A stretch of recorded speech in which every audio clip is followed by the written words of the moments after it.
কারণ হলো কোন সন্তান যখন মক্তবে যাওয়ার জন্য কোরআনুল কারীম সিনাই নিয়ে যখন ঘর থেকে বাইর হয়, তখন তার পায়ের নিচে নূরের ফেরেশতারা নূরের পর বিছায়া দেয়, যার কারণে তার পায়ের নিচে চমকাইতে থাকে। কোন সুবহানাল্লাহ। শুধু তাই নয়, ওই সন্তানটা যে রাস্তা দিয়ে মক্তব পর্যন্ত যায়, মাদ্রাসা পর্যন্ত যায়, কোরআন শিক্ষা করার জন্য যায়, ওই সন্তানটা যখন রাস্তা দিয়ে আগমন করতেছে, দুই পাশে, রাস্তার দুই পাশে গাছ আছে কি নাই? অনেক দেখবেন মাছ আছে, গাছ আছে, ছোট বড়, অনেক বড় ছোট অনেক কীট পতঙ্গ আছে, গরু ছাগল হাঁস মুরগি আছে, অনেক প্রাণীকুল আছে, সৃষ্টিকুল আছে।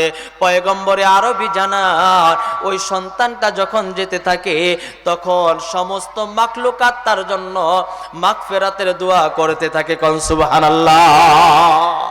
ইমাম গাজালি ডাক দিয়ে কই, হুজুর আমার পায়ের নিচে শট করে। হুজুর ডাক দিয়ে কয়, কারণ তোমার পায়ের নিচে নূরের ফেরেশতারা নূরের পর বিছায়া দেয়, যার কারণে এই চর্মচক্ষু দিয়ে আমরা দেখতে পাই না।